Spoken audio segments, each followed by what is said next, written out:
Hi, I'm Mitzi Bajet, creator of Karnival and The Nowhere Tree.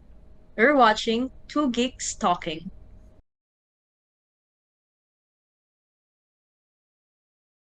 Morning, afternoon, evening, everyone. Two Geeks Talking is an entertainment industry interview show where we interview the creative people from the comic, film, TV, movie, and game industries. And of course, I'm your host, Kurt Sasso. We are joined today by another future guest. She is, of course, from the Philippines. She's a very talented artist and illustrator and comic creator in her own right. From the creator of Karnival, we're joined today by Mitzi Bajet. How are you doing today, Mitzi? Thank you for having me here. Thanks so much for coming on. I appreciate it.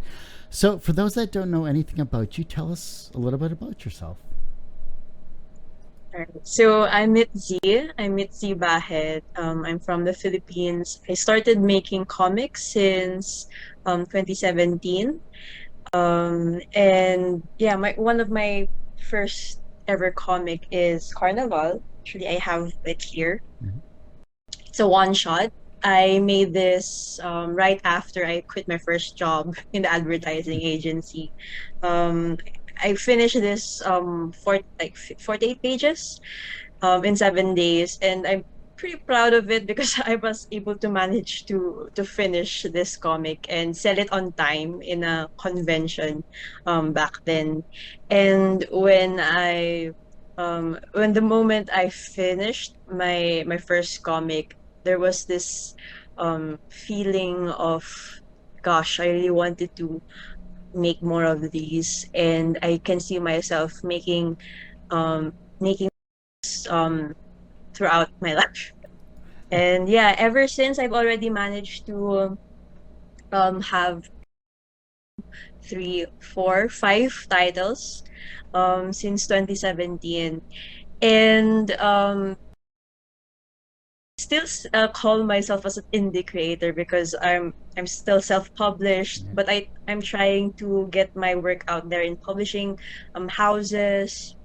And recently I was me and a creative partner. She is an artist. Um, we were be selected in a, what do you call this, in a comic festival. Mm. We call it the Philippine International Comic Festival, and it's one of I'd say one of my first milestone as a comic creator to be recognized in such a award. And I can't say much about that, but the title is Hele, and I'm pretty excited about it because creator, my artist, we're really passionate about vaudeville, uh, jazz, and we wanted to incorporate it in the history of Philippines.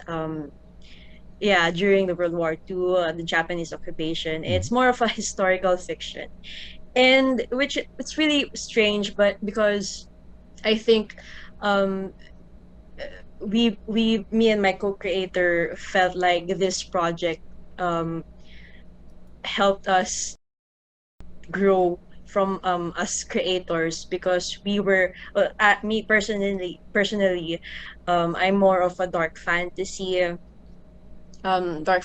adventure type of storyteller. And then parang I've kind of grow into that, but I really still enjoy writing for kids, writing for young adults, and one of my favorite the works that I'm proud of is The Nowhere Tree. So this is The Nowhere Tree. It's a three-part Oh, series. wow. It's Yeah, it's already finished. And I think this is the title I'm most proud of, Oh, yeah? and it is well perceived. Yeah. Nice. So The Nowhere Tree. Oh yeah, sorry. Before Carnival. Yes.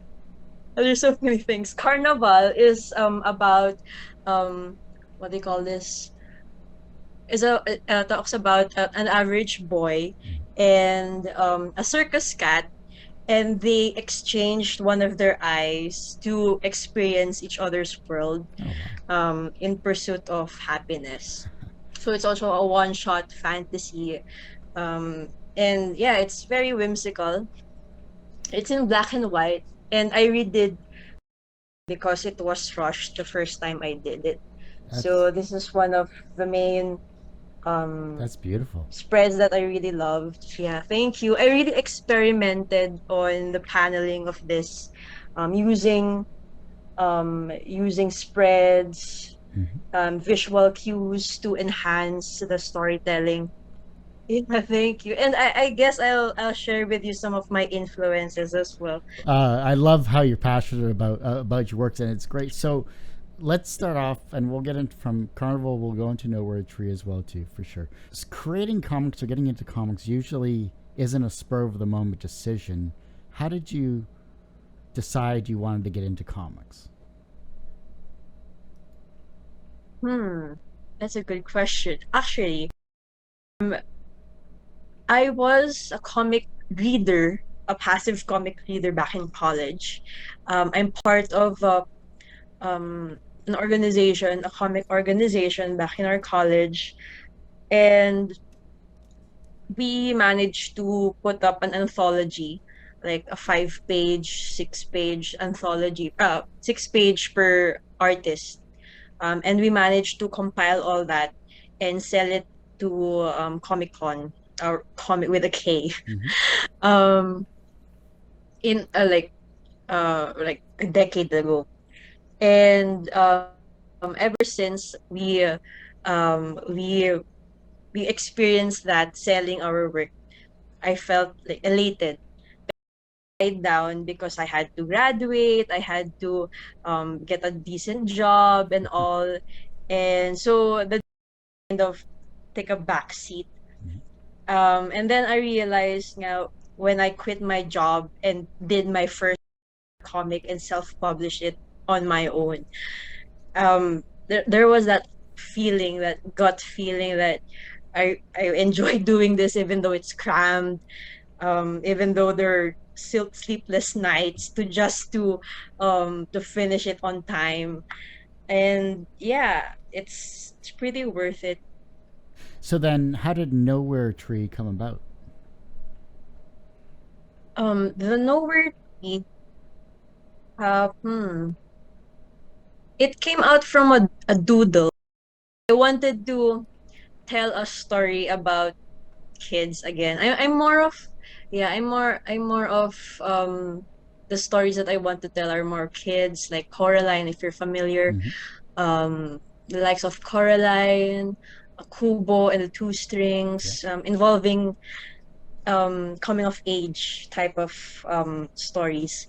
And I remembered my childhood when and some of my friends who used to climb trees. And yeah, it's very nostalgic. And I wanted to capture that climbing of trees as a symbol of childhood here also in our culture. And yeah, the Nowhere Tree is all about two friends, two boys who are racing on top of a big tree. And yeah, in pursuit of glory. But along the way, they would meet something or someone that would, I guess, challenge their friendship. Mm. Yeah, and so yeah, it's a dark fantasy and adventure type of stories. Um, yeah, it's finished, and I really wanted to show in this trilogy about brotherhood, brotherhood and or self-preservation. So their friendship will really be put to the test. And so yeah, Well, that's amazing. It's great to see that with your ability to tell stories, to reach the young audiences, to keep the culture you're growing up, that some or maybe they're just experiencing now. So the familiarity with that is yeah, amazing, and the fact that you have a great great morals and great story to tell with those books is incredible. And the thrilled yet of your next with the Nowhere Tree is amazing. Thank So you. I'm sure there was a lot of late nights with that as well too. But Actually, this is a one man show. Ever since I started it, I'm the writer and I'm the artist. perfect. And and um and I don't know, I guess I was the type of creator who wants to go solo. Um pero along the way, like I wanted to collaborate. Thus, my current project is with working with a an artist, which is also my close friend because we have to be aligned in vision. If she's invested enough in the story that I wrote. But lucky enough, we're in the same boat. So I'll just show you some of Sure. the um the spreads in the Nowhere Tree. Mm-hmm. I love doing panels. Oh, it's So amazing. thank you. And I really, really love experiment panels a lot. Is this digital or is this traditional? This how did we I'm trying to backtrack. Oh yeah. Traditional pencils and ink, and I scanned them and did the toning and what do you call this, lettering Mm-hmm. digitally. Nice. Yeah, and I usually do this pre-pandemic.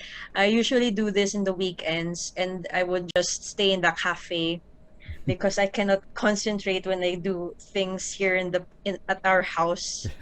I had to have no Wi-Fi on because I'd be very distracted. Uh, but yeah, I've managed to, yeah, every weekends in a cafe the whole day. That's I amazing. would make them. Wow. You must draw from a lot of you know. I'm sure the Philippines it must be to be. I've never been to any of the Asian countries in general, so to draw inspirations from uh, the beauty that surrounds you to create these books is definitely shows in your Oh, works. It's thank amazing. you. Um, Yeah, most of it is all experiences with my childhood. That's why I think it's a big thing for us to grow, like for us to experience our lola's our grandmother's farm, etc. so, what about your childhood? What are some fond memories of your childhood that you draw inspirations from to create your art? Most of it is yeah, um I used to play with mostly my friends are boys. Back street games. We play chase. But street games that we would play. Um, then sometimes our parents would bring us to. There's a place called Nayong Pilipino. It's sort of a national park, Oh, okay. and we would go there. All the trees and just the greenery, as well as sometimes we also get to go to La Union. That's in the north, and most of those are beaches. Very beautiful waves, the sunset, and yeah, I guess that's why I'm more attuned with nature. That's why I love drawing trees. And yeah, after I've like started working on Nowhere Tree, I'm more obsessed with trees. As a writer, as an artist, I mean, you only have yourself to have arguments with, I guess, in your head when it comes to what you're trying to accomplish. What is the most difficult challenge as a solo creator?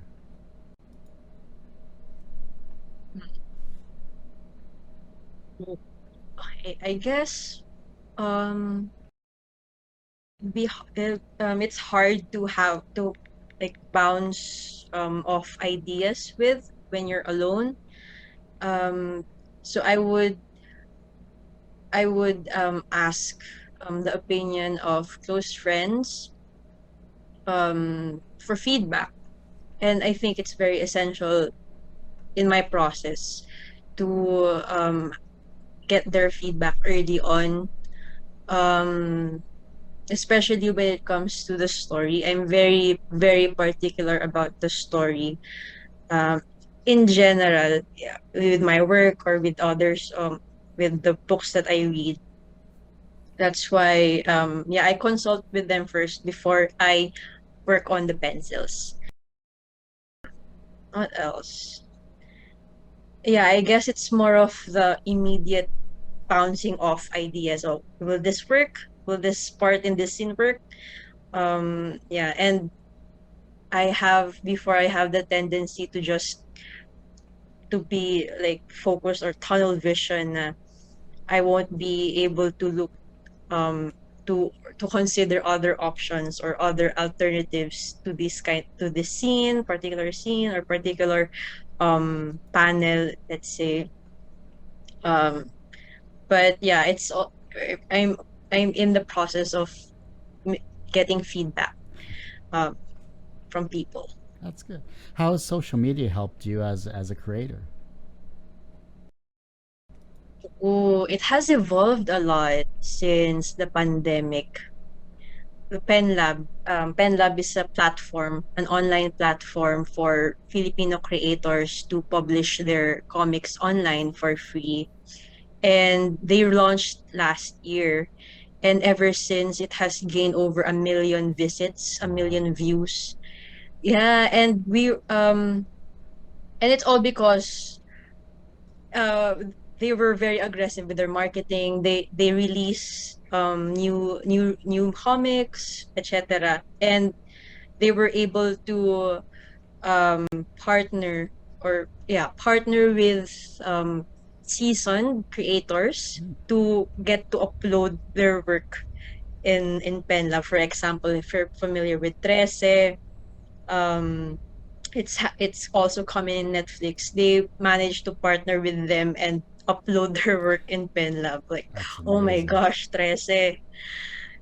Yeah, and it's crazy because everything happened in only a year, and a lot of people are reading comics now, and more readers, local readers here, are more familiar with Filipino creators, Filipino comic creators that they were not aware of before.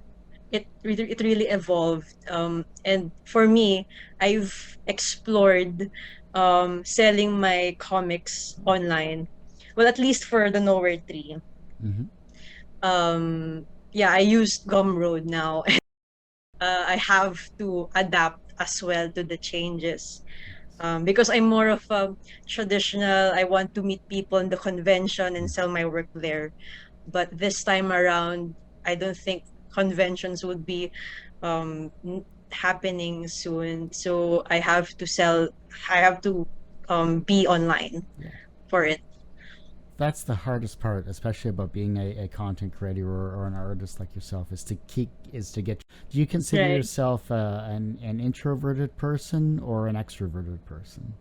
I am an introvert, like 70-80% introvert.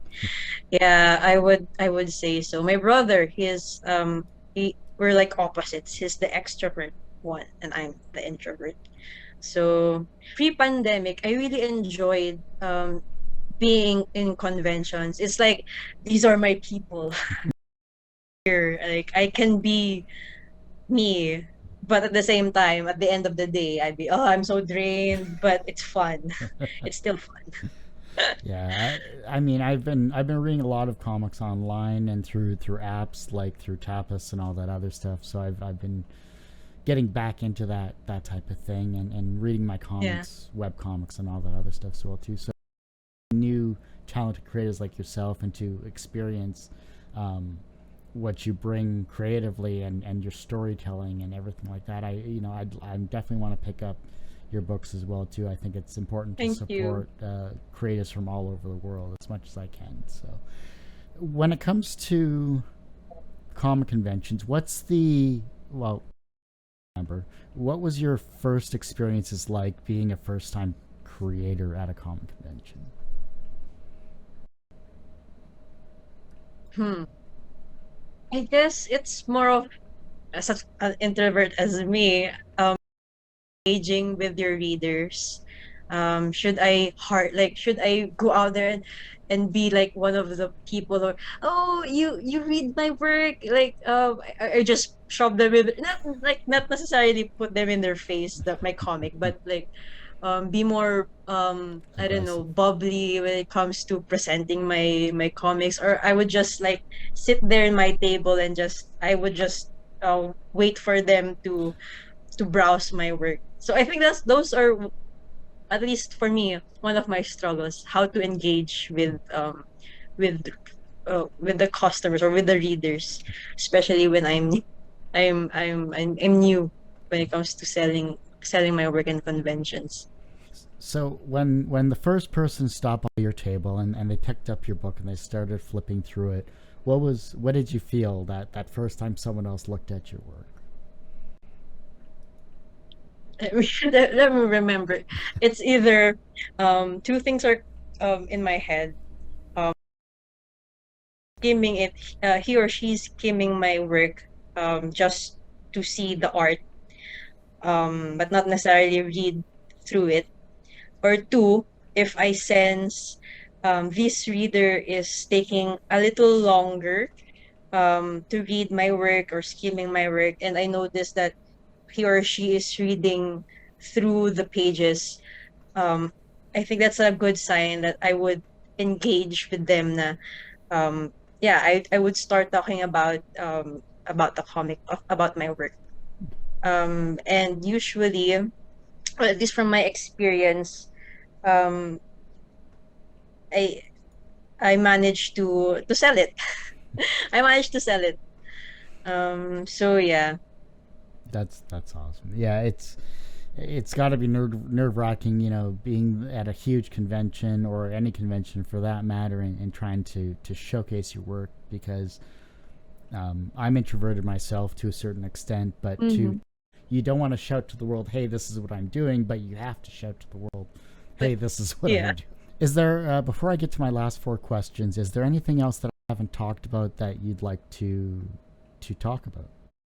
Can I can show you some of my favorite uh, Please, yeah, graphic novels and mangas. that'd be awesome. Actually, I need something new to read. Neil Gaiman. Oh, classic Sandman. Yeah, Sandman is like my holy Bible. I'm kidding. But a huge influence for me. Um, especially, yeah, the whole Sandman universe. Especially Overture, because this is, as you can see, this is one of my main influences when it comes to paneling, Hmm. especially from J.H. Williams. Yes.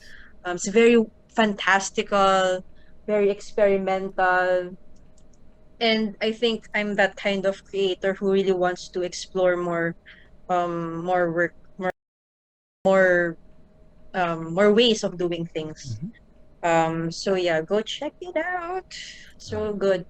There's Um there's a Netflix mhm. in 2022. There's a live action Sandman coming to Netflix. so I'm so excited for that. So excited for that. Recently I got into Craig Thompson. It's a big ass book. Also beautiful because the paneling of this, it's really amazing as well. And it talks about Islam. Yes. Yeah, and the discrimination of it, Mm-hmm. talks about the war, loss, hope, and it's really well written. Of the story, it's really good, but it's so hard to to bring this along if you want to read outside. Well, I'm not much of a Oh yeah, superhero comic there, but one of my favorites is Alan Moore's yeah, Killing Killing Joke. Joke. Yeah. Mm-hmm. And V for Vendetta and The Watchmen. Yes. And lastly, I guess one of my main influences in Japanese manga Mm-hmm. is, if you're familiar with Vagabond Oh yeah. Inoue. Yep. Such good Oh, line work, that's and Yeah, I know it goosebumps every time I read his work. And Blade of the Immortal, Yes. Yeah. Hiroaki Samura. Mm. The rawness of the images, his art. So yeah, those are my main influences. Everyone has one or two people that inspire them on their path to where they are today. Who was that for you? Gosh, inspired. I first thought would be it's no surprise, Neil Gaiman. Mm-hmm. Um, Neil Gaiman. And hmm, one of our local creators here, um, Manix Abrera. He made silent comics and he compiled 12 stories, 12 shorts that are silent comics. And each of those short really has a deep meaning to it in just simple paneling, in just pictures. And it was able to convey loss, grief, love, regret in just those panels. Something like that really inspired me. I want to share this kind of feeling as well to other people. That's why I really wanted to make those stories as well as building fantasies and worlds in my head and sharing these experiences to other people as well. From a professional standpoint, you've created 4 books. You're on to another major project that you can't talk about just yet, which I would like to have you on the show to talk about that in the future. You have gone to comic conventions. You've sold your work. So, from a professional standpoint, you're successful. Do you consider yourself personally successful?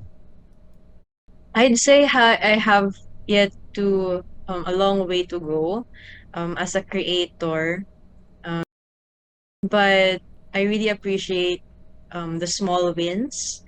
Um, I do not think too much about my overall fame or success. I always think when I make comics or when I make stories is do I enjoy it? Do I enjoy reading it? Do I enjoy making it? Um, and I guess um, success follows excellence. Where did I, like the Three Idiots, the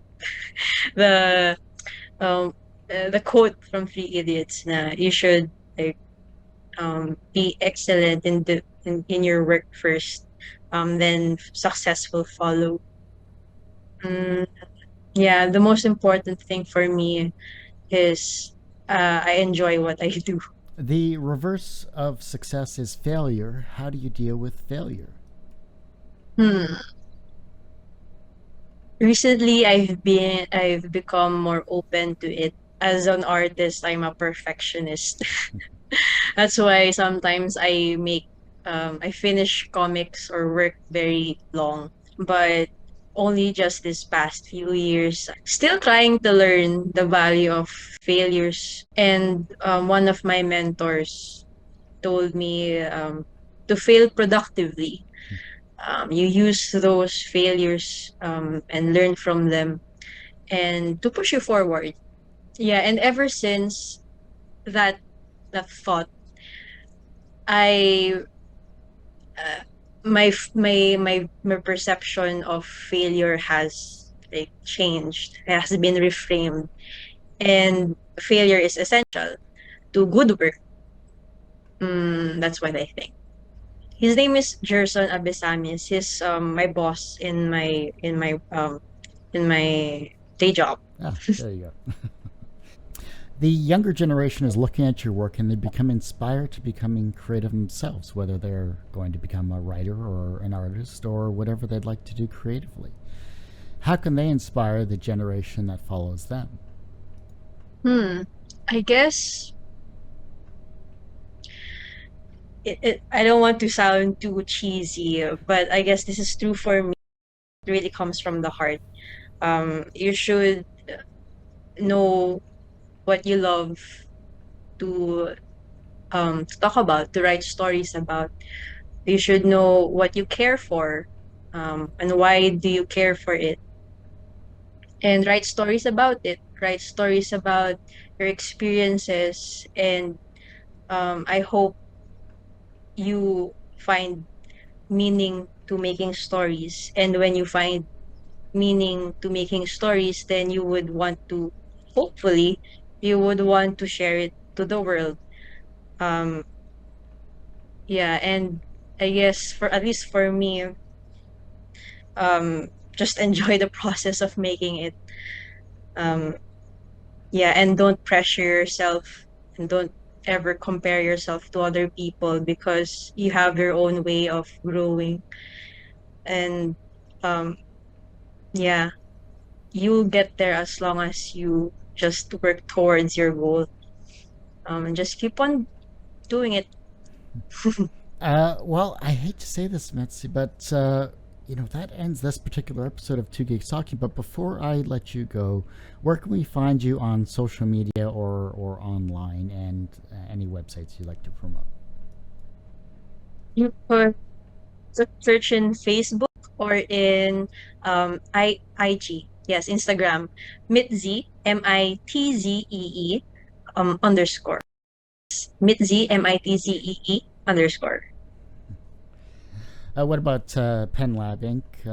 Where can we find you Oh there? yeah, Penlab Inc. You can read my works for free online in penlab.inc/creators/Mitzi Bajet.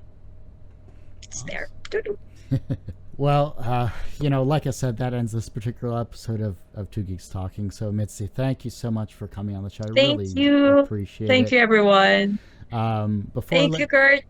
Thanks for listening and watching. As I say every week, everyone has a story to tell, and it's up to me to help out. And see you next week for another talented interview on Two Geeks Talking. Hey, all, Kurt Sasso here from Two Geeks Talking. If you like this video and these quick clips here, make sure you take a look at our YouTube channel, youtube.com/TGT Media. Make sure you hit the like button and subscribe as well. Hit the bell to make sure you get notifications, of course, from videos like this here. Thank you, everyone, for listening and watching over the years, and keep listening and watching for new and exciting interviews with talented and creative people in the entertainment industry. I'm your host, Kurt Sasso. Thank you so much.